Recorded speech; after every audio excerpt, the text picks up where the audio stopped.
Hello everyone, welcome back to my YouTube channel. বহুতে demand কৰি আছিল যে লেটাৰ ৰাইটিংৰ ওপৰত এটা ভিডিও লাগে গতিকে এই ভিডিওটোত মই লেটাৰ ৰাইটিংৰ গোটেইখিনি তোমালোকক পইণ্টছ মই কৈ দিম কেনেকৈ ভাল এটা লেটাৰ লিখিব লাগে আৰু ইয়াতে মই অকল তোমালোকক কমন লেটাৰটোৱে লিখা নিহিকাও তোমালোকক কিনিও শিকাই দিম যে ভাল এটা লেটাৰ কেনেকৈ লিখিব লাগে চোৱা অকল যদি তোমালোকে কমন পঢ়ি যোৱা আজিকালি পেপাৰৰ প্যাটাৰ্নবিলাক চেঞ্জ হৈ যায় আছে গতিকে কমন পঢ়ি গ'লে তোমালোকে কমন পঢ়া কুৱেশ্যনছটো নাহিবও পাৰে তেতিয়া কি কৰিবা তো ফৰ দ্যাট ৰিজন তোমালোকে ভালকে লেটাৰ এটা লিখিবৰ কাৰণে লেটাৰৰ পাৰ্টছখিনি জানি ল'বৰ কাৰণে আৰু কেইটামান সৰু সৰু ট্ৰিক্স যদি তোমালোকে মনত ৰাখা এই 10 মাৰ্কছ যি লেটাৰত আছে এই 10 মাৰ্কছ তোমালোকে সম্পূৰ্ণ ভালকে অৰ্জন কৰিব পাৰিবা এক্সামত গতিকে তোমালোকে এই ভিডিওটো শেষলৈকে চাবা গোটেই মই লেটাৰৰ A to Z মই ইয়াতে বুজাই দিছো ইয়াৰ বাহিৰে আৰু তোমালোকে বেলেগ ভিডিও চাব নালাগিব আৰু ইয়াতে মই কেইটামান তোমালোকৰ ইম্পৰ্টেন্ট টিপছ এণ্ড ট্ৰিক্স শিকাই দিম যাৰ কাৰণে নেকি তোমালোকে যদি আনকমন লেটাৰ এটাও আহি যায় তেতিয়াহ'লে তোমালোকে যাতে লিখিব পাৰিবা ইজিলি গতিকে ভিডিওটো শেষলৈকে চাবা আৰু যদি তোমালোকৰ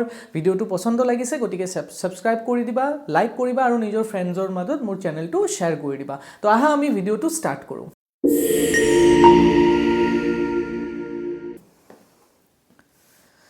Okay, তো তোমালোকৰ ৰাইটিং স্কিলৰ এটা ইম্পৰ্টেন্ট এসপেক্ট হ'ল লেটাৰ ৰাইটিং ঠিক আছে ৰাইটিং স্কিলৰ 20 মাৰ্কছ আছে 20 মাৰ্কছৰ ভিতৰত 10 মাৰ্কছে আহিব তোমালোকৰ লেটাৰ ৰাইটিং আৰু অলপমান যদি তোমালোকে স্মাৰ্টলি যদি প্ৰিপাৰেচন কৰা তথাপি এই তেতিয়া এই 10 মাৰ্কছৰ আউট অফ 10 মাৰ্কছ তোমালোকে ইজিলি স্কোৰ কৰিব পাৰিবা আৰু লেটাৰ ৰাইটিং বহুতে ভয় খাই থাকে একেবাৰে ভয় খাব নালাগে বহুত ইজি মই ইজি ৱেত তোমালোকক শিকাই দিম এই ভিডিওটোতে তোমালোকৰ লেটাৰ ৰাইটিংৰ যিমানখিনি ডাউটছ আছে গোটেইখিনি ক্লিয়াৰ হৈ যাব ঠিক আছে এতিয়া আমি এই ভিডিওটো ডিসকাস কি কৰিম প্ৰথমতে আমি ডিসকাস কৰিম যে লেটাৰৰ টাইপছখিনি কি হয় তাৰ পিছত আমি লেটাৰৰ ফৰমেটটো শিকিম যে লেটাৰ এটা ভালকে লিখিব লাগিলে 10 আউট অফ 10 পাব লাগিলে আমাৰ ফৰমেটটো কেনেকুৱা হ'ব লাগিব তাৰ পিছত আমি এক্সামত যি কেটা লেটাৰ আহে যি কেটা টাইপছ অফ লেটাৰ আহে আমি গোটেই কেটা টাইপছ লেটাৰ লিখা শিকিম লগতে তোমালোকক মই example at the end of the video তোমালোকক দুটামান লেটাৰৰ মই এক্সাম্পলও দি দিম যোন কেটা লেটাৰ মই কমন টপিকৰ ওপৰত প্ৰিপেয়াৰ কৰিছো যোনটো এইবাৰ হয়তো পসিবলি আহিব পাৰে তোমালোকৰ এক্সামত গতিকে ভিডিওটো শেষলৈকে চাবা আৰু এই ভিডিওটো তোমালোকৰ কাৰণে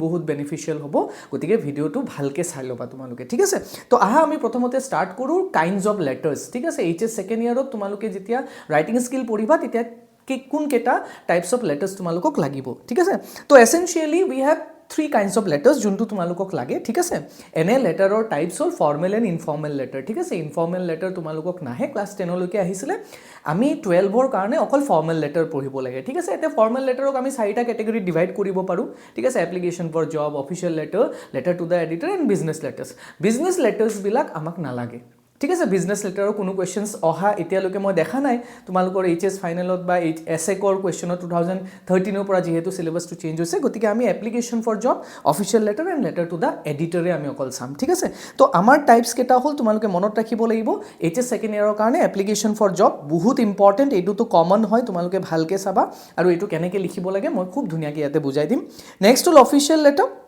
এটা অফিশিয়াল লেটাৰ তোমালোকে কি পাৰপাছত লিখিব লাগিব ৰিকুৱেষ্ট বা কমপ্লেইন লেটাৰ কাৰোবাক তুমি কোনো এজন অফিচাৰক তুমি ৰিকুৱেষ্ট কৰিছা বা কিবা এটা কমপ্লেইন কৰিছা ঠিক আছে কিবা এটা তোমালোকৰ ৰিজনত অসুবিধা হৈছে তুমি কমপ্লেইন কৰি এটা লেটাৰ লিখিবা হেতু অফিশিয়াল লেটাৰ বুলি কয় ঠিক আছে এটা অফিশিয়াল লেটাৰৰ ল্যাঙ্গুৱেজটো কি হ'ব direct and factual where is application for jobৰ এটো get a job পাৰপাসটো তোমালোকে জানা হে কাৰণে মই ৰিপিট নকৰো এটোৰ এড্ৰেছটো কেনেকুৱা হ'ব ষ্টাইলটো কেনেকুৱা হ'ব পাৰ্সোনাল বাট ফৰ্মাল পাৰ্সোনাল হ'ব যেহেতু পাৰ্সন টু পাৰ্সন লিখিবা বাট ইয়াৰ ল্যাঙ্গুৱেজটো কি হ'ব লাগিব ফৰ্মাল হ'ব লাগিব তুমি এনেকুৱা লেটাৰ লিখিব নোৱাৰা যোনটো লেটাৰৰ ল্যাঙ্গুৱেজটো তুমি এজন ফ্ৰেণ্ডৰ লগত কথা পাতি আছা always it should be very polite humble and formal ঠিক আছে নেক্সট লেটাৰটো খুবেই ইম্পৰ্টেন্ট এটো এক্সামত বাৰে বাৰে আহি থাকে লেটাৰ টু দ্য এডিটৰ ঠিক আছে এটা letter to the editor topic বিলাক কি থাকিব পাব্লিক ইস্যু মানে তোমালোকৰ ৰিজন তোমালোকৰ অঞ্চলত হোৱা এটা ঘটনা বা সমস্যা তাৰ ওপৰত এই লেটাৰটো লিখিব আহিব আৰু য'ত নেকি তোমালোকে ল্যাঙ্গুৱেজটো কি কৰিব লাগিব পাৰসুৱেচিভ এণ্ড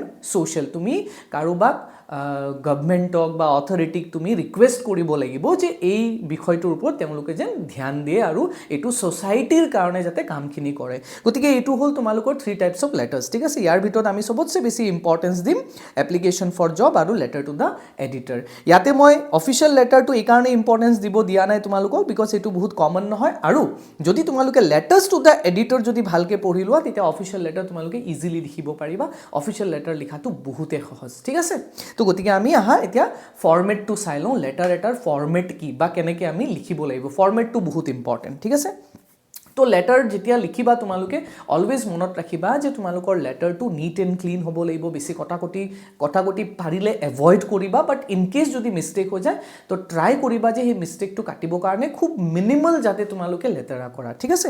এতিয়া আমাৰ ফৰ্মেটটো কেনেকুৱা, লেটাৰৰ লিখোঁতে আমি ফৰ্মেল লেটাৰ্ছ এটাৰ কি বস্তু কি পাৰ্টছ আমি মনত ৰাখিব লাগিব, ঠিক আছে। এতিয়া ফাৰ্ষ্ট পাৰ্ট তোমালোকে লিখিব লাগিব চেণ্ডাৰ্ছ এড্ৰেছ। চেণ্ডাৰ্ছ এড্ৰেছ মানে তোমাৰ এড্ৰেছটো, ঠিক আছে। তুমি যিহেতু ৰাইটাৰ গতিকে তোমাৰ এড্ৰেছ লিখিব লাগিব। ইয়াতে তোমালোকৰ অৰিজিনেল এড্ৰেছ লিখিব নালাগে, যোনটো কুৱেশ্যনত প্ৰভাইডেড থাকিব সেই এড্ৰেছটো লিখিবা। কুৱেশ্যনত অলৰেডি নেম এণ্ড এড্ৰেছ এৰিয়াটো মেনশ্যন থাকে, যদি এৰিয়াটো মেনশ্যন নাথাকে তোমালোকে ইমেজিনেৰী এৰিয়া এটা দি দিবা, ঠিক আছে। ক'ত লিখিম আমি, top left in 2 lines. Top left তোমাৰ পেজৰ হোৱাইট পেজ এটা লৈ ল'বা, অলৱেজ হোৱাইট পেজ ফ্ৰেছ পেজত লিখিবা, আৰু টপ লেফ্ট কৰ্নাৰ ডেট মিনছ এইটো ধৰা মই পেজ এটা লৈছোঁ ইয়াতে, তো এই পেজৰ একদম টপ হ'লে ওপৰত আৰু লেফ্ট কৰ্নাৰ হ'লে এইটো হ'ব। তো ইয়াতে 2টা লাইনত মোৰ কি আহিব, sender's address, that means my address, যোনে লিখি আছে তেখেতৰ এড্ৰেছ, যোনটো কুৱেশ্যনত দিয়া থাকিব, ঠিক আছে। ইয়াতে কি কৰিব নালাগে, ন' নেম ইউজড হিয়াৰ, ঠিক আছে। ইয়াতে নেম ইউজ কৰিব নালাগে, এইটো বস্তু যাতে মনত ৰাখা। নাম ইউজ কৰিব নালাগে 2টা লাইনত। ফাৰ্ষ্ট তোমালোকৰ ৰিজনটো লিখিবা, নেক্সট লিখিবা ডিষ্ট্ৰিক্ট বা এৰিয়াটো, ষ্টেটটো লিখিবা, অ'কে। নেক্সট আমি আহোঁ ডেট। নেক্সট কি লিখিব লাগিব, ডেট লিখিব লাগিব। তো য'ত আমি চেণ্ডাৰ্ছ এড্ৰেছ লিখিছোঁ তাৰ এটা লাইন আমি এৰি দিম, মনত ৰাখিবা এটা লাইন এৰিব লাগিব, এটা লাইন এৰি ষ্ট্ৰেইট ইয়াতে আমি ডেট লিখিম, অ'কে। এটা লাইন যাতে গেপ হয়, এই 2টা পাৰ্ট বেলেগ বেলেগ, চ' পাৰ্টবিলাকৰ মাজত এটা ভিজিবল গেপ থাকিব লাগিব, অ'কে। এতিয়া ডেটটো কেনেকৈ লিখিবা, তো মই ইয়াতে এক্সাম্পল দিছোঁ, এনেকৈ ডেটটো লিখিবা, ঠিক আছে। 21 ডিচেম্বৰ 2025। ডেটৰ আগত ডেট বুলি লিখিব নালাগে, ইট ৱাজ অল্ড ফৰ্মেট, আগৰ ফৰ্মেটত লিখা হৈছিলে, কিন্তু এতিয়া বহুতখিনি বস্তু এক্সক্লুড কৰা হৈছে, উঠাই দিয়া হৈছে। তো প্লিজ বি কেয়াৰফুল, তোমালোকে মডাৰ্ণ ফৰ্মেটটোৱে যাতে ফ'ল' কৰা। আৰু যদি তোমালোকৰ কিবা ডাউট আছে যে মই পঢ়োৱা ফৰ্মেটটো দেখোন তোমালোকে হাইস্কুলত পঢ়া নাই বা এইটো ফৰ্মেট দেখোন আমি নাজানো, তেতিয়াহ'লে তোমালোকে HS ফাৰ্ষ্ট ইয়েৰৰ হৰ্ণবিলৰ বুকখন যদি ঘৰত আছে তাৰে বেক ছাইডত চাবা, তাতে এছেকে প্ৰেছক্ৰাইব কৰি দিছে আজি নহয় 2013তে যে লেটাৰ এখনৰ ফৰ্মেট এনেকুৱা হ'ব লাগে, তো সেইটো চাই ল'বা তোমালোকে, অ'কে। তো ডেটত এনেকৈ লিখিবা 21 ডিচেম্বৰ 2025। কেতিয়াও ডেট এনেকৈ নিলিখিবা 21/12/2025, এনেকৈ কেতিয়াও নিলিখিবা, দিছ ইজ এবছলিউটলি ৰং, আজিকালি সেইটো ইউজ কৰা নহয়, ঠিক আছে। তো এইটো বস্তু তোমালোকে অকণমান কেয়াৰফুল হ'বা, অলৰাইট। তাৰপিছত আমি নেক্সট আহোঁ কি, ৰিচিভাৰ্ছ এড্ৰেছ। এইবাৰ লিখিব লাগিব যে তুমি কাক লেটাৰটো লিখি আছা তেখেতৰ এড্ৰেছটো, যাক এড্ৰেছ অফ দ্য এড্ৰেছী বুলিও কোৱা হয়, ঠিক আছে। এতিয়া কি লিখিব লাগিব ইয়াতে, নেম অৰ ডেজিগনেশ্যন। নেমটো লিখিব নোৱাৰা ইয়াতে, অফক'ৰ্ছ তোমালোকে কি লিখিব লাগিব, ডেজিগনেশ্যন লিখিবা। ডেজিগনেশ্যন মানে যোনজন ব্যক্তিক লিখি আছা সেই ব্যক্তিগৰাকীৰ পদটো কি পষ্টত কাম কৰে, ঠিক আছে। তো এটা গেপ আৰু এৰিম আমি, ইয়াতে আমি প্ৰথমতে ডেজিগনেশ্যন লিখিম। ছাপ'জ মই স্কুলৰ প্ৰিন্সিপালক লিখি আছোঁ তো দ্য প্ৰিন্সিপাল আহিব, এডিটৰক লিখি আছোঁ দ্য এডিটৰ আহিব, that is the designation, okay. Next লাইনত কি আহিব, অফিচ অৰ ইনষ্টিটিউশ্যন।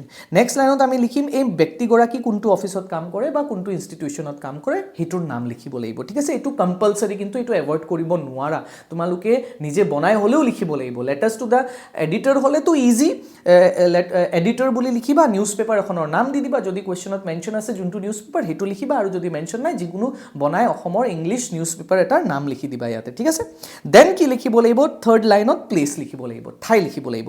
এই নিউজ পেপাৰৰ অফিচটো ক'ত বা সেই স্কুলটো ক'ত আছে বা সেই ইনষ্টিটিউটটো ক'ত আছে, অফিচটো ক'ত আছে সেই ঠাই দিব লাগিব। তো এড্ৰেছ অফ দ্য এড্ৰেছী এনেকৈ 3টা লাইনত লিখিব লাগে, অলৰাইট।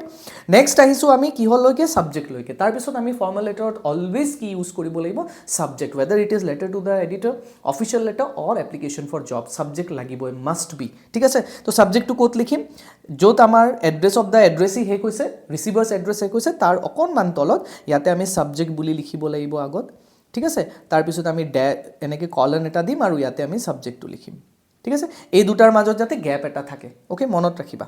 তাৰপিছত ছাবজেক্টটো কি হ'ব লাগিব, 1 লাইন হ'ব লাগিব, এটা লাইনতে এণ্ড কৰিবা পচিবলি, ঠিক আছে।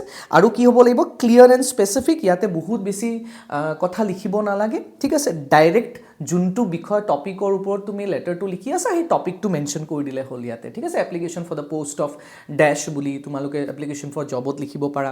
ছাপ'জ তোমালোকৰ এৰিয়াত কিবা এটা প্ৰব্লেম হৈছে, যেনেকৈ ইৰেগুলাৰিটি ইন ৱাটাৰ ছাপ্লাই, ঠিক আছে, voltage fluctuation and irregular electricity supply, তাৰপিছত bad road condition in our area, এনেকৈ দিবা একদম শ্বৰ্টত 1 লাইনত যাতে এণ্ড হয়, ইয়াতে তোমালোকে কি কৰিবা, ছাবজেক্টটো লিখিবা, ঠিক আছে। তাৰপিছত কি কৰিব লাগিব সাবজেক্টটো আমি ষ্টাৰ্ট কৰিব লাগিব উইথ সাবজেক্ট ৱৰ্ডেদি ষ্টাৰ্ট কৰিবা ইয়াতে ওকে নেক্সট আমি লিখিব লাগিব পাৰ্ট নম্বৰ 5 যাক আমি স্যালুটেশন বুলি কওঁ ওকে এটা স্যালুটেশনত কি লিখিব লাগে স্যাৰ অৰ ম্যাডাম হেতু তোমালোকে জানা তো ইয়াতে আমি এটা গ্যাপ দি अगेन স্যাৰ আৰু ম্যাডাম লিখিম अगेन ইয়াতে কমা দিব নালাগে কমা ইজ এক্সক্লুডেড কমাটোক এক্সক্লুড কৰি দিয়া হৈছে উঠাই দিয়া হৈছে তো নো নিড টু পুট আ কমা ইনডেন্টেশন বুলি কয় যাক তাৰপিছত স্যালুটেশন গ'ল তাৰপিছত এইবাৰ আহিব কি আমাৰ মেইন বডি ওকে এটা মেইন বডি হল য'ত আমি লেটাৰটো লিখিম য'ত আমি এক্সপ্লেইন কৰিম আমাৰ টপিকটো সাবজেক্টত যোনখিনি কথা লিখিছো এটা depending on your subject or topic matter basically most of the letters have 3 paragraphs তিনিটা প্যাৰাগ্ৰাফ থাকে তিনিটা প্যাৰাগ্ৰাফত লিখিব লাগিব আমি ওকে তো 3 short paragraphs লিখিব লাগে first paragraph will be very short 2.5 lines লিখিব লাগিব second paragraph will be a longer যত আমি এক্সপ্লেইন কৰিম ইয়াতে তোমাৰ 3 ৰ পৰা 4 লাইন্স বা 3 ৰ পৰা 5 লাইন্স তোমালোকে লিখিবা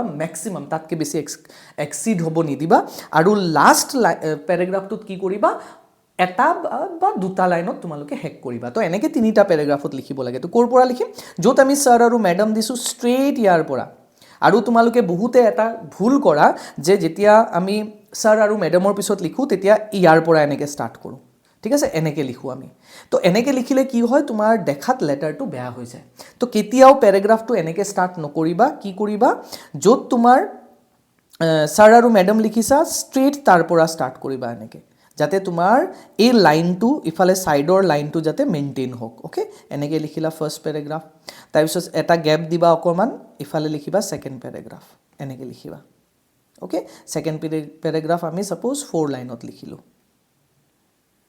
4 লাইন অৰ 4.5 লাইন লিখিলো ইয়াতে এন্ড কৰিলো and there will be third paragraph যত আমি ম্যাক্সিমাম দুটা লাইনত আমি এন্ড কৰিব ট্ৰাই কৰিম ওকে তো এনেকে হৈ গল আমাৰ বডি ইয়াতে তোমাৰ মেইন কথাখিনি আমি ইয়াতে লিখিব লাগিব এই বডিটোত ঠিক আছে এক্সপ্লেইন কৰাখিনি এইটো মই পিছত দেখাই আছো তোমালোকক কেনেকে লিখিব লাগে নেক্সট 7 হল কমপ্লিমেন্টাৰী ক্লোজ অৰ সাবস্ক্ৰিপশন তো কমপ্লিমেন্টাৰী ক্লোজ বুলি কোৱা হয় বা নেক্সট আমি যোনটো লিখো তাক আমি সাবস্ক্রিপশন বুলি কওঁ সাবস্ক্রিপশন মানে yours faithfully or yours sincerely ঠিক আছে এই শব্দকেটাক আমি কি বুলি কওঁ সাবস্ক্রিপশন বুলি কওঁ বা কমপ্লিমেন্টাৰী ফ্ৰেজ বুলি কওঁ কোত লিখিম আমি যত আমাৰ লেটাৰটো হেক হৈছে তাৰ পৰা এটা গ্যাপ এৰি আমি ঠিক লেফট সাইডতে আমি লিখিম ইয়াতে সাবস্ক্ৰিপশন yours faithfully or yours sincerely যিকোনো এটা লিখিম ওকে তাৰ পিছত কি আহিব নেক্সট আহিব সিগনেচাৰ ইয়াৰ তলত আমি কি লিখিম সিগনেচাৰ লিখিম ইয়াতে বাস এইখিনি হৈ গল ওকে বুজি পাইছা এটা তো এটো হল আমাৰ ফৰম্যাটটো আৰু ফৰম্যাটৰ এইখিনি হল তোমালোকৰ পাৰ্টস এটা সিগনেচাৰত মন কৰিবা অলৱেজ তোমালোকৰ কোৱেশ্চনত নাম দিয়া থাকিবই most of the questionত নাম দিয়া থাকে নাম নথকা questions বহুত rarely হে আহে গতিকে হেতু তোমালোকে কনফিউজ হ'ব নালাগে যে স্যাৰ যদি নাম দিয়া না থাকে তেতিয়া হলে আমি কি লিখিম নাম দিয়াই থাকিব 100% sure তো হে নামটোৱে লিখিবা ঠিক আছে আৰু যদি তোমাৰ তাৰ লগতে কিবা ডেজিগনেশন যদি দিয়া আছে হেতু লিখিবা আৰু যদি ডেজিগনেশন দিয়া নাই তেতিয়া হলে অকল নামটো মেনশন কৰি দিলে হল ইয়াতে দ্যাটস অল আৰু একো কৰিব নালাগে ঠিক আছে তো এটো হৈ গল আমাৰ লেটাৰ এতিয়া লেটাৰ টু দা এডিটৰত খালি কি আহি যাব তোমাৰ বায়োডাটা আহি যাব যোনটো নেক্সট পেজত আমি লিখিম লেটাৰটো এটা পেজত এনেকে লিখি ললো ঠিক আছে নেক্সট পেজত তোমালোকৰ কি আহিব বায়োডাটা আহিব ট্ৰাই কৰিবা এটা পেজতে যাতে তোমাৰ লেটাৰটো কমপ্লিট হয় আৰু ইন কেস যদি কমপ্লিট নহয় ডোন্ট ওয়াৰি তুমি নেক্সট পেজত কন্টিনিউ কৰিব পাৰা তোমালোকৰ মাৰ্কস কাটি নিদিয়ে কেতিয়াও অলৱেজ মনত ৰাখিবা তুমি এজন ষ্টুডেন্ট হয় গতিকে তুমি এনসাৰটো লিখিব কাৰণে তোমাক যিমানখিনি স্পেচ লাগে তোমাক হিখিনি স্পেচ লাগিবই গতিকে your letter might continue up to the next page as well তো হেতুত মাৰ্কস কেতিয়াও টিচাৰে কাটি নিদিয়ে হিখিনি মনত ৰাখিবা from my experience of checking copies আৰু মই যেহেতু অলমোস্ট 2012 ৰ পৰা পঢ়াই আছো গতিকে ইখিনি এক্সপেৰিয়েন্সৰ পৰা মই তোমালোকক ক'ব পাৰিম যে মাৰ্কস কেতিয়াও কাটি নিদিয়ে তুমি যদি এনসাৰটো তোমাৰ কপিত লিখি আহিছা তেতিয়া তাৰ কাৰণে কেতিয়াও মাৰ্কস কাটি নিদিয়ে খালি তুমি প্ৰপাৰ ফৰম্যাট এন্ড কোৱেশ্চন নম্বৰটো ফলো কৰিব লাগিব দ্যাটস অল খালি হিখিনি মনত ৰাখিবা অলৰাইট নেক্সট আৰু ট্ৰাই কৰিবা যে এটা পেজতে হেক হয় তেতিয়া আমাৰ দেখাটো ভাল হয় আৰু এপিলিং হয় বেছি তাৰ মানে তোমাৰ এক্সামিনাৰৰ এটেনশনটো বেছিকে এট্ৰাক্ট হয় তো ট্ৰাই কৰিবা এটা পেজত হেক হ'ব কিন্তু ইন কেস যদি হেক নহল দীঘল হৈ গল নেক্সট পেজত কন্টিনিউ কৰা অলৰাইট তো এইখিনি হৈ গল আমাৰ ফৰম্যাট এতিয়া আমি 3 টাইপস অফ লেটাৰ্স লিখিম কেনেকে বা স্টাৰ্ট কেনেকে কৰিম সবতছে বেছি কোৱেশ্চন ডাঙৰ কোৱেশ্চন হয় যে আমি স্যাৰ বনাব নোৱাৰো লেটাৰটো বনাব নোৱাৰো বা আমি ইংলিশটো আমাৰ নাহে এক্সাম হলত ঠিক আছে তাৰ কাৰণে আমি কি কৰিম তো তাৰ কাৰণে মই তোমালোকক ইজি ৱেত কেইটামান ফ্ৰেজ আৰু কেইটামান লাইনছ মই ইয়াতে কৈ দিম এইকেইটা তোমালোকে কাইণ্ডলি বাই হাৰ্ট কৰি লোৱা আৰু লিখি লিখি প্ৰেক্টিছ কৰি লোৱা এইকেইদিনত ঘৰত ঠিক আছে এটা কি কৰিবা ফাৰ্ষ্টত মই আহোঁ চবতছে তোমালোকৰ 100% common question application for job কেনেকৈ লিখিবা বিকজ এইটো 100% কমন ইয়াৰ এটা কুৱেশ্যনছ আহিবই ओके तो 10 आउट ऑफ 10 যদি এটো বাই হার্ট কৰি লোৱা পুৰা as it is 10 out of 10 তোমালোকৰ শিওৰ হেতু তোমালোকৰ পৰা কোনেও কাটি নব নোৱাৰে ওকে তো আমি কেনেকৈ স্টাৰ্ট কৰিম তো ফার্স্ট প্যারাগ্রাফ আমি তিনিটা প্যারাগ্রাফ যেহেতু গম পালো আমি কেনেকৈ লিখিম ফার্স্ট প্যারাগ্রাফত কি থাকিব ফার্স্ট প্যারাগ্রাফত আমি ৰেফাৰেন্স দিম আৰু লগতে পোস্টৰ নামটো মেনশন কৰিম ৰেফাৰেন্স মানে হল তোমালোকে ফাৰ্স্ট প্যাৰাগ্ৰাফত অলওয়েজ মেনশন কৰিবা যে তুমি কেনেকৈ গম পালা যে হেই ঠাইত সেই ইনষ্টিটিউটত সেই অফিসত সেই পোষ্টটো খালী হৈ আছে কেনেকৈ গম পালা সেইটো মেনশন কৰিব লাগিব যাক আমি ৰেফাৰেন্স বুলি কৈছোঁ লগতে পোষ্টৰ নামটো মেনশন কৰিবা ফাৰ্স্ট প্যাৰাগ্ৰাফত ইটসেল্ফ ঠিক আছে তো আমাৰ লাইনটো কি হ'ব মই এটা লাইনে দিছোঁ এইটো বাই হাৰ্ট কৰি লোৱা ফিক্সড লাইন এইটো in response to your advertisement in ইয়াতে নিউজ পেপাৰৰ নাম আহিব আৰু ইয়াতে ডেটেড ইয়াতে ডেট আহিব ইয়াতে ডেটটো তোমালোকে এনেকৈ লিখিব পাৰা 12/12/2025 ইয়াতে এনেকৈ লিখিব পাৰা ইয়াতে প্ৰবলেম নাই ওকে তো এনেকৈ ডেটটো লিখিবা ইয়াতে নিউজ পেপাৰৰ নাম লিখিবা ওকে কোনটো নিউজ পেপাৰত তোমালোকে কি পাইছা এডভাৰটাইজমেণ্টটো পাইছিলা ঠিক আছে I would like to apply for the post of তাৰপিছত ইয়াতে পোষ্টৰ নাম আহি যাব ওকে তো এইটো ফাৰ্ষ্ট পেৰাগ্ৰাফ বাছ এইখিনি আৰু একো লিখিব নালাগে আৰু এই ফৰ্মেটটো বাই হাৰ্ট কৰি লোৱা খালি গ্যাপটোত ফিল আপ কৰি যাব লাগে তোমালোকে খালি ডিটেইলছখিনি ওকে তাৰপিছত আহোঁ আমি second paragraph which is very important second পেৰাগ্ৰাফত কি কৰিবা কোৱালিফিকেশ্যন এণ্ড স্কিলছ তোমাৰ কোৱালিফিকেশ্যন এণ্ড স্কিলছখিনি তোমালোকে মেনশ্যন কৰিবা আৰু কেনেকৈ ষ্টাৰ্ট কৰিবা যেনেকৈ I am a arts graduate I am a commerce graduate I am a science graduate তো যোনটো তোমালোকে পোষ্টৰ কাৰণে এপ্লাই কৰি আছা মন দিবা যে সেই পোষ্টৰ কাৰণে কোনটো মানে ষ্ট্ৰীম পঢ়িব লাগে কোনটো ব্ৰাঞ্চ পঢ়িব লাগে তো সেই ব্ৰাঞ্চৰ মতে তোমালোকে ইয়াতে লিখিবা arts graduate science graduate or commerce graduate whatever it is ইয়াতে লিখিবা ঠিক আছে মিউজিকৰ কাৰণে আহিলে যেতিয়াহ'লে লিখিবা গ্ৰেজুৱেট ইন মিউজিক ঠিক আছে বা মিউজিক গ্ৰেজুৱেট বুলিও দিব পাৰা ওকে তাৰপিছত possess the required qualification for the post মই ৰিকুৱাৰ্ড কোৱালিফিকেশ্যন পজেছ কৰোঁ তাৰ লগত আৰু স্কিলছ যদি কিবা আছে তোমালোকে সেইখিনি মেনশ্যন কৰি দিবা ঠিক আছে I also' have experience of working for 5 years or teaching students for 5 years or working in an office এনেকৈ বুলি তোমালোকে তিনিটা বা চাৰিটা লাইনত এনেকৈ লিখিবা ঠিক আছে আৰু এটা লাইন মই ছাজেষ্ট কৰি দিছোঁ যদি ফাৰ্ষ্ট লাইনটো নহয় তেতিয়াহ'লে নম্বৰ 2 লাইনটো তোমালোকে ইউজ কৰিব পাৰা এই দুটাৰ পৰা যিকোনো এটা তোমালোকে বাই হাৰ্ট কৰিলা যোনটো ইজি লাগে ঠিক আছে ছেকেণ্ড লাইনটো কি I have completed my dash from dash and have relevant experience in this field তো মই মোৰ কমপ্লিট কৰিছোঁ ডিগ্ৰীটো বা মই মোৰ কোৰ্চটো ডিপ্ল'মাটো কমপ্লিট কৰিছোঁ অমুক ইনষ্টিটিউটৰ পৰা ইমান ইয়াৰত and have the relevant experience আৰু তাৰ লগত বাকীখিনি ডিটেইলছ তোমালোকে এড কৰিবা ইয়াতে ঠিক আছে মই এটা বাৰু চেম্পল তোমালোকক লিখি দেখাই দিম কেনেকৈ লিখিব লাগে বাট ইয়াতে মই কি ক'ব খুজিছোঁ যে তোমালোকৰ যোনটো কনফিউজনটো ষ্টাৰ্ট কেনেকৈ কৰিম সেইটো দূৰ কৰিবৰ কাৰণে এই দুটা লাইন ষ্টাৰ্ট কৰি দিলোঁ ছেকেণ্ড পেৰাগ্ৰাফ এতিয়া আহি গ'লোঁ আমি third paragraph most important paragraph third পেৰাগ্ৰাফটো আমি এণ্ড কেনেকৈ কৰিম থাৰ্ড পেৰাগ্ৰাফ সদায় পজিটিভ নোটত এণ্ড কৰিব লাগে এণ্ড কি কৰিব লাগে তুমি ৰিকুৱেষ্ট কৰিব লাগে যে তোমাৰ এপ্লিকেশ্যনটো যোনজন মানুহক তুমি দি আছা তেখেতে যাতে গ্ৰাণ্ট কৰে একচেপ্ট কৰে ঠিক আছে তো ইয়াতে আমি কি লিখিলোঁ I shall be highly obliged if you kindly consider my application. My biodata is enclosed herewith for your kind consideration. এইটো মেনশ্যন কৰিব নাপাহৰিবা যে তোমাৰ বায়োডেটাটো তুমি এনক্লোজ কৰিছা বুলি ঠিক আছে তো দুটা লাইন মই ছাজেষ্ট কৰি দিছোঁ I assure you that I shall discharge my duties sincerely if appointed. My biodata is enclosed here with your kind consideration. Now these two lines are for all letters এইটো গোটেইকেইটা লেটাৰ্ছৰ কাৰণে common এইটো বাই হাৰ্টে কৰি লোৱা ঠিক আছে যিকোনো যোনটো লাইন তোমালোকৰ ইজি লাগিছে সেই লাইনটো তোমালোকে বাই হাৰ্ট কৰি ল'বা ঠিক আছে আৰু এপ্লিকেশ্যন ফৰ জবত আমাক কি লাগিব বায়োডেটা এটা লাগিব biodata is must you have to include a biodata okay এতিয়া সবতছে ইম্পৰ্টেণ্ট কথা হ'ল আমাৰ ছেকেণ্ড পেৰাগ্ৰাফটো এইটো পেৰাগ্ৰাফটো বহুত ইম্পৰ্টেণ্ট ইয়াতে তোমালোকে ভালকৈ লিখিব ট্ৰাই কৰিবা আৰু কেইটামান প্ৰেক্টিছ কৰি ল'বা এণ্ড ইয়াতে ইণ্টাৰেষ্টিং কথা কি এপ্লিকেশ্যন ফৰ জবটো ইজি কি যিমানে বেলেগ বেলেগ পোষ্টৰ কাৰণে এপ্লাই কৰিব লগা নহওক কিয় তোমালোকৰ ফৰ্মেটটো লিখাৰ ষ্টাইলটো একে নিচিনা থাকে গতিকে একেখিনি কথা লিখিব লাগিব নতুন একোৱে বস্তু নাই খালি পোষ্টৰ নামটো চেঞ্জ হৈ যাব আৰু কোৱালিফিকেশ্যনছখিনি চেঞ্জ হ'ব বাকী তোমাৰ লেটাৰৰ ফৰ্মেট তুমি 100টা জবৰ কাৰণে একেটা লেটাৰেদি তুমি এপ্লাই কৰিব পাৰা so' my humble request to you guys is যে এটা ফৰ্মেট তোমালোকে বনাই লোৱা ফিক্স কৰি লোৱা আৰু সেইটো ফৰ্মেটত বেলেগ বেলেগ টাইপ অফ তোমালোকে পোষ্টৰ কাৰণে এপ্লাই কৰাটো লিখা ষ্টাৰ্ট কৰা ঠিক আছে খালি বায়োডেটা পোষ্টৰ নাম আৰু কোৱালিফিকেশ্যনছখিনিহে চেঞ্জ হ'ব, বাকী লেটাৰত যিখিনি বস্তু লিখিব লাগিব সেইখিনি সেম থাকিব কিন্তু। অ'কে, মনত থাকিব। নেক্সট আহিছোঁ অফিচিয়েল লেটাৰ। এতিয়া অফিচিয়েল লেটাৰ কেনেকৈ লিখিব লাগে? তো অফিচিয়েল লেটাৰ অলৱেজ মই ক'লোঁ কমপ্লেইন লেটাৰ্ছ হয় আৰু ৰিকুৱেষ্ট হয়। তো আমি কি কৰিম, ফাৰ্ষ্ট লেটাৰটো আমি ষ্টাৰ্ট কৰিম, I would like to draw your kind attention to the problem of dash. কোনটো প্ৰব্লেম হয় ইয়াতে ডেছ লিখিবা, এইটো দি ষ্টাৰ্ট কৰিবা, ঠিক আছে। এইটো ফাৰ্ষ্ট পেৰাগ্ৰাফ হয়। আৰু কোনটো জেগাত হৈছে প্ৰব্লেমটো সেইটো লিখি দিবা, লোকেশ্যন। প্ৰব্লেমটো আৰু লোকেশ্যনটো ইয়াতে আহিব। দুটা লাইন মই ইয়াতে দিছোঁ, through this letter I wish to highlight the problem of dust in our city or in our area. First paragraph complete, দুটা লাইনত হৈ যাব। Second paragraph which is most important, ইয়াতে তোমালোকে ডিটেইলছ দিব লাগিব এণ্ড এক্সপ্লেইন কৰিব লাগিব। ডিটেইলছ এণ্ড এক্সপ্লেনেশ্যন, যে প্ৰব্লেমটো কি। প্ৰথমতে প্ৰব্লেমটো লিখিবা, কিমান দিন ধৰি প্ৰব্লেমটো চলি আছে ফাৰ্ষ্ট লাইনত সেইটো লিখিবা। সেই প্ৰব্লেমটোৰ পৰা তোমালোকৰ এৰিয়াত থকা মানুহবিলাকৰ কি কি প্ৰব্লেম হৈছে।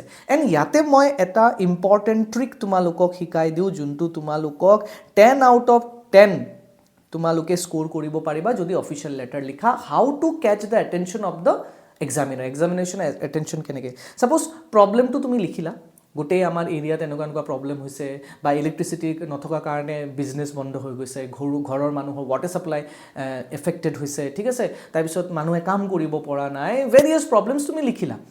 অলৱেজ এটা লাইনত তোমালোকে লিখিবা এজ এ ষ্টুডেণ্ট তোমাৰ কি প্ৰব্লেম হৈছে।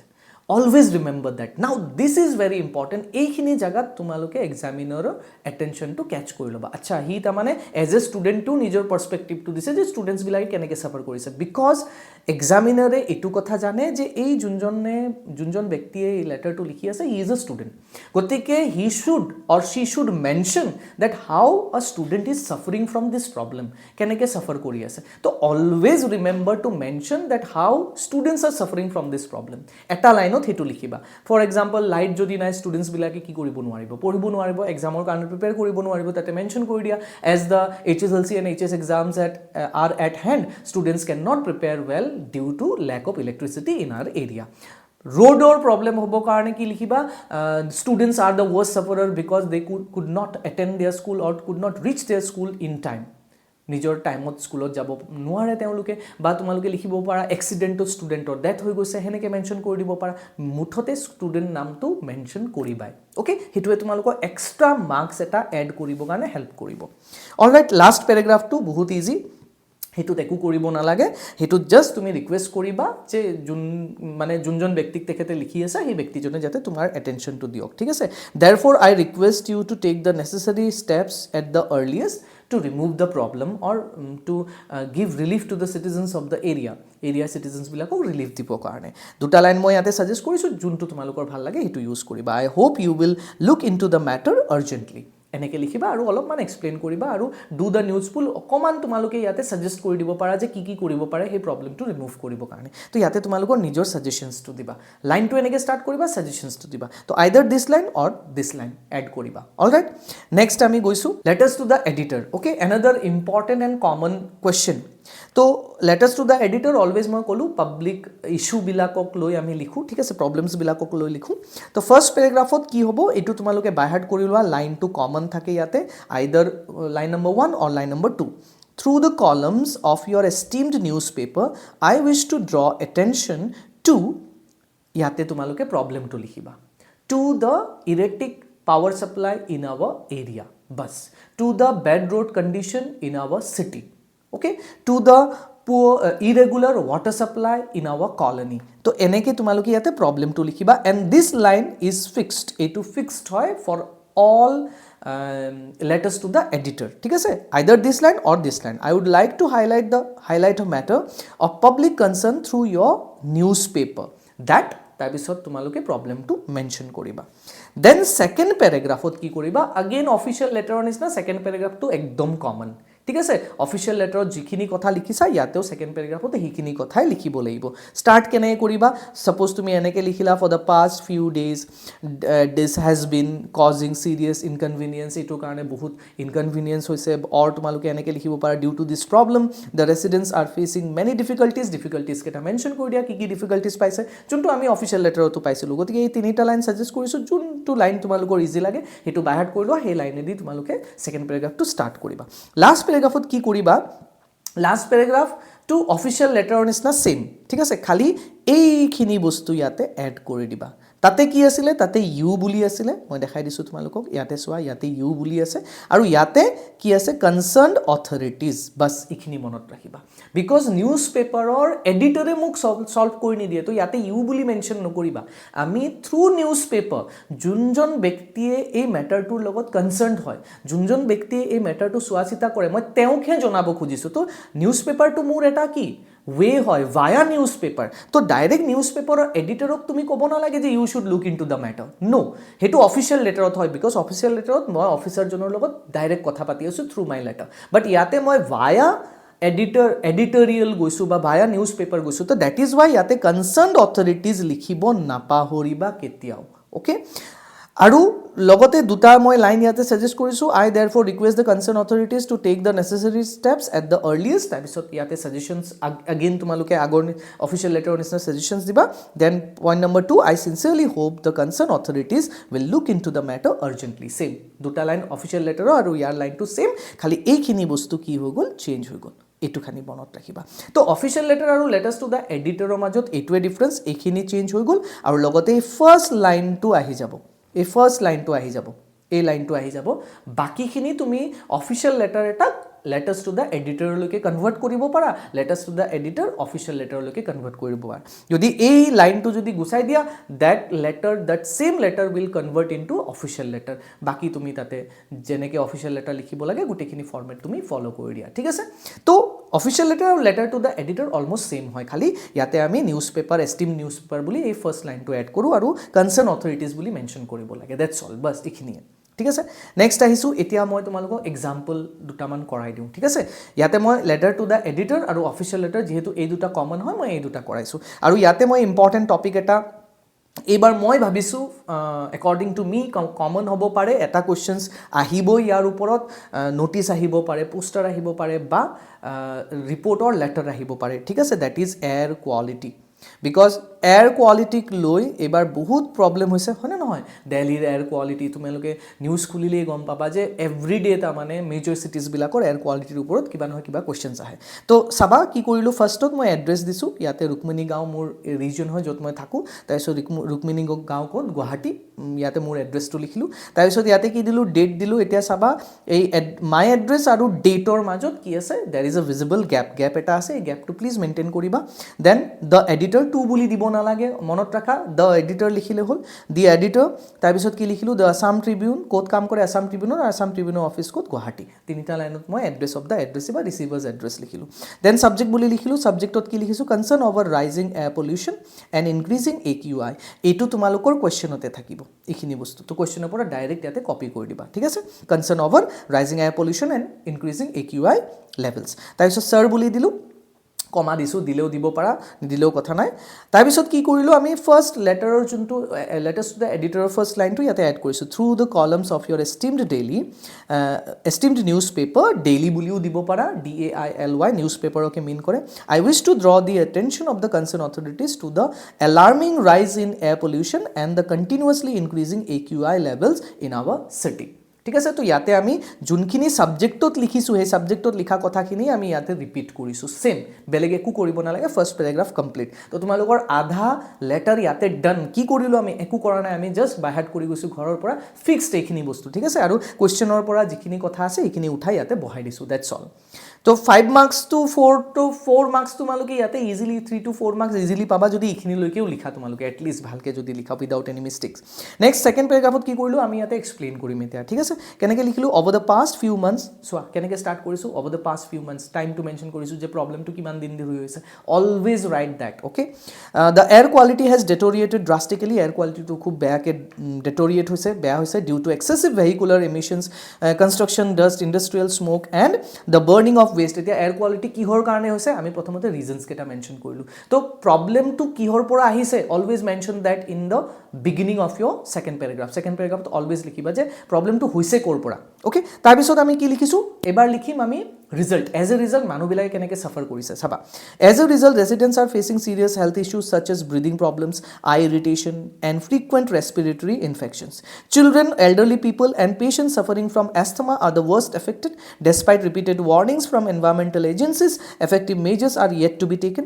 Strict monitoring of vehicle emissions, proper regulations of construction activities, promotion of public transport, and plantation drives are urgently required to control the situation. তো ইয়াতে আমি প্ৰবলেমছখিনি লিখিলোঁ, লগতে আমাৰ ছাজেশ্যনছখিনিও দিলোঁ লাষ্ট লাইনত যে এই প্ৰবলেমছখিনি দূৰ কৰিবৰ কাৰণে আমি কি কি ষ্টেপছ ল'ব পাৰোঁ বা অথৰিটিয়ে কি কি ষ্টেপছ ল'ব পাৰে, ঠিক আছে।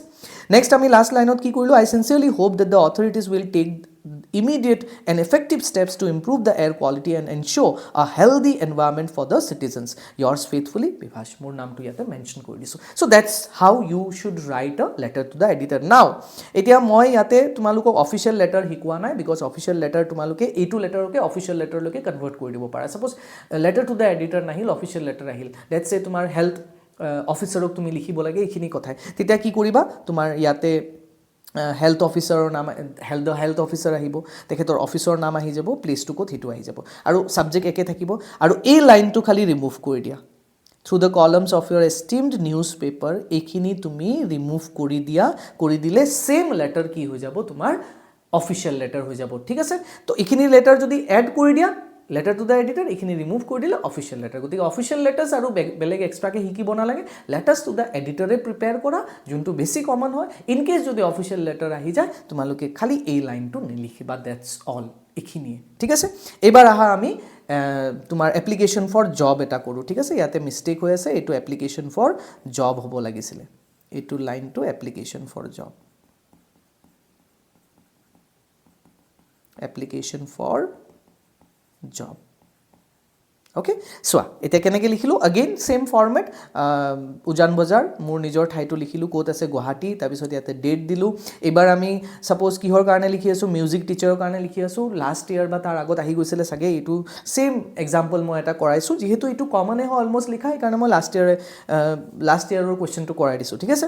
তো মিউজিক টিচাৰৰ কাৰণে এপ্লাই কৰিব লাগে, তো গুৱাহাটী বুলি দিলোঁ, ইয়াতে ছাবজেক্টত কি লিখিছোঁ, application for the post of music teacher, যিয়ে তোমালোকৰ নহওক খালি ইয়াতে তুমি পোষ্টৰ নামটো বহাই দিবা, application for the post of accounts manager, application for the post of receptionist, application for the post of sports teacher বা application for the post of assistant teacher in English, just এনেকৈ লিখিবা। নেক্সট ছাৰ মেডাম লিখিলোঁ এইখিনি, তাৰপিছত আমি কি লিখিলোঁ, with reference, এইটো mention কৰিব নাপাহৰিবা কেতিয়াও, this is very important, with reference to your advertisement published in the Assam Tribune dated 18th December 2025, I wish to apply for the post of music teacher in your esteemed institution. That's all. এইখিনি তোমালোকৰ first paragraph হৈ গ'ল। Then second পেৰাগ্ৰাফত কি লিখিছোঁ, মই কৈছিলোঁ তোমালোকে নিজৰ স্কিলৰ বিষয়ে ক'ব লাগে, নিজৰ বিষয়ে ক'ব লাগে, অ'কে। তো আমি কি লিখিলোঁ, I am a graduate in music from Guwahati university and have also' completed my BEd. I have 5 years of teaching experience in senior secondary schools where I have taught both vocal and instrumental music. I am well versed in classical and light music and have successfully prepared students for inter-school cultural competitions. I believe my academic qualifications and teaching experience make me suitable for the post.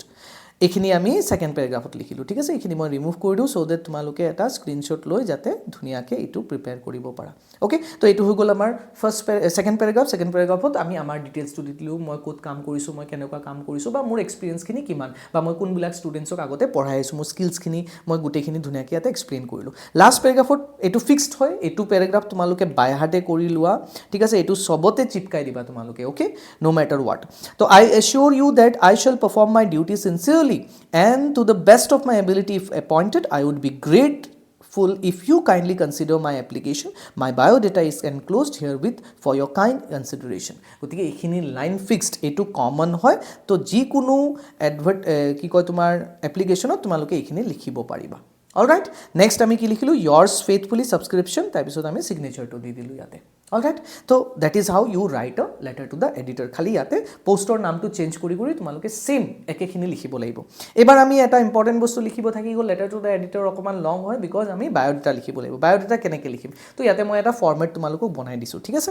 তো আমি কি কৰিম, ফাৰ্ষ্টত আমি name লিখিম, ঠিক আছে। তাৰপিছত ফাদাৰ্ছ নেম দিম, mothers name is not necessary, দিলে দিব পাৰা, ইটছ অল ৰাইট। তাৰপিছত ডেট অফ বাৰ্থ মেনশ্যন কৰিবা, এইখিনি এচেঞ্চিয়েল হয়, এইখিনি মনত ৰাখিবা, এইখিনি তোমালোকে নিজে ফিল আপ কৰি ল'বা, খালি পইণ্টছকেইটা মনত ৰাখিবা কি লিখিব লাগে। তাৰপিছত জেণ্ডাৰ লিখিবা, পাৰ্মানেণ্ট এড্ৰেছ যোনটো তোমালোকে চেণ্ডাৰ্ছ এড্ৰেছত লিখিছিলা সেইখিনি বস্তু ইয়াতে ৰিপিট কৰি দিবা, ঠিক আছে। ছেম কণ্টেক্ট নম্বৰ ইয়াতে এনেকৈ লিখিবা, কণ্টেক্ট নম্বৰ কেতিয়াও অৰিজিনেল ফোন নম্বৰ নিলিখিবা, তোমালোকে জাষ্ট 9টা ডিজিট বহাই দিবা, যিকোনো ৰেণ্ডমলি বা এনেকৈ XX দি লিখিব পাৰা। ইমেইল ID ইয়াতে বনাই দিলেই হ'ল, যেনেকৈ ইয়াতে মই বনাই দিছোঁ vivasharma@gmail.com। তাৰপিছত এডুকেশ্যনেল কোৱালিফিকেশ্যন এনেকৈ লিখিবা, ইয়াতে পাৰিলে তোমালোকে 1 2 3 4 এনেকৈও দিব পাৰা, অ'কে। এইখিনি বস্তু খালি it is liable to change according to different পোষ্টৰ একৰ্ডিংলি বেলেগ বেলেগ হ'ব পাৰে, ঠিক আছে। ইয়াতে যিহেতু টিচাৰৰ কাৰণে দিছোঁ, গতিকে মই HSLC, HS, ডিগ্ৰী আৰু লগতে মই BEdটো মেনশ্যন কৰিম। টিচাৰৰ কাৰণে এইখিনি ফিক্সড। আৰু যদি তোমালোকে এটলিষ্ট বেলেগ জবৰ কাৰণে ছাপ'জ একাউণ্টছ মেনেজাৰৰ কাৰণে এপ্লাই কৰিছা, ৰিচেপশ্যনিষ্টৰ কাৰণে এপ্লাই কৰিছা, তেতিয়াহ'লে HSLC, HS আৰু ডিগ্ৰী এইখিনি মেনশ্যন কৰিবা, উইথ কম্পিউটাৰ ডিপ্ল'মা এইখিনি মেনশ্যন কৰি দিবা, ডেটছ অল, বেলেগ একো নালাগে। তো আমি কেনেকৈ লিখিলোঁ, passed HSLC from SEBA with 87%, passed higher secondary arts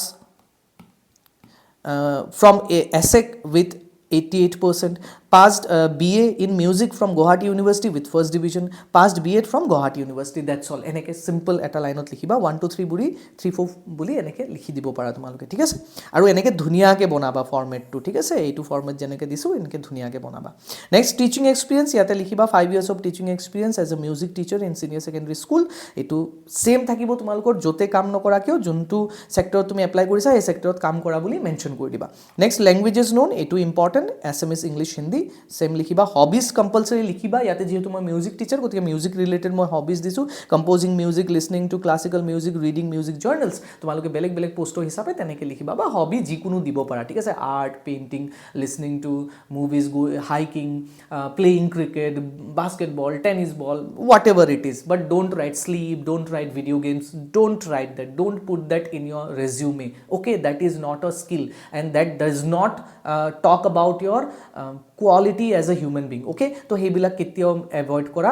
slip নিলিখিবা, গেমিং নিলিখিবা, that is not good, okay. এনেকৈ লিখিবা।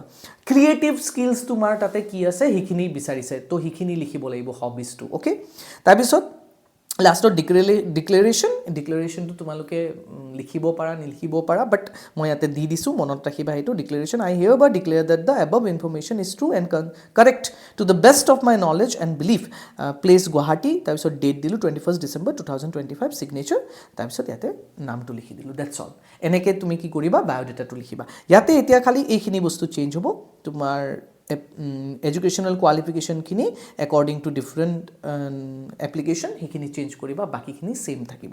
তো আই হোপ তোমালোকে খুব ধুনীয়াকৈ বুজি পাইছা। যদি কিবা ষ্টিল তোমালোকৰ ডাউট থাকে তেতিয়াহ'লে কমেণ্টত পিন ডাউন কৰি দিবা, মই তোমালোকৰ ডাউটখিনি ছল্ভ কৰি দিম।